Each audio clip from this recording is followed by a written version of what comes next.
In this video, I'm going to show you how to use your Crop A Dile to enable you to make holes in your shoes for non-lace-up shoes with a SaeboStep.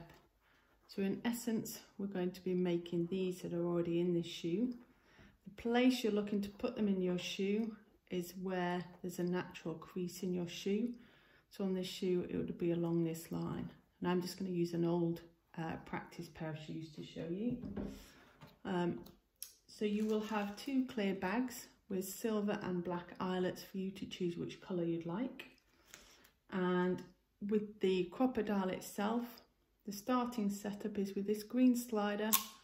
Make sure it's slid all the way back so that in this reader it will read 3 1/16. And that means that when you push this down, you can see this lever coming down. That's going to push the appropriate size hole out of your leather. So get your leather shoe, slide this in, and you're going to push as hard as you can to take the leather piece out of the shoe and create this hole on this side. Then you're going to get your eyelet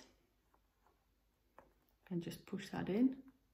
And what we're going to do then with the device is move the slider right to the front, and then it's going to squash between these 2 points so that that eyelet stays in place.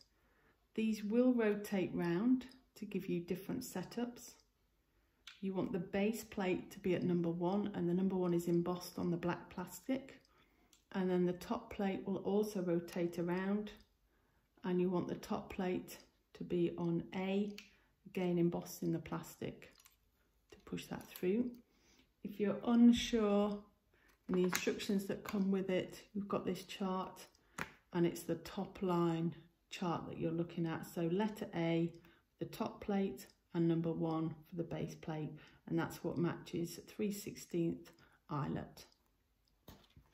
Then going to push this back in and line it up with your silver eyelet. I can line it up properly. And then you're going to really push down. And what that will do is it will squash the eyelet at the underneath so that now won't come out. It's now fixed in place. And that enables you to then fix your SaeboStep to this shoe.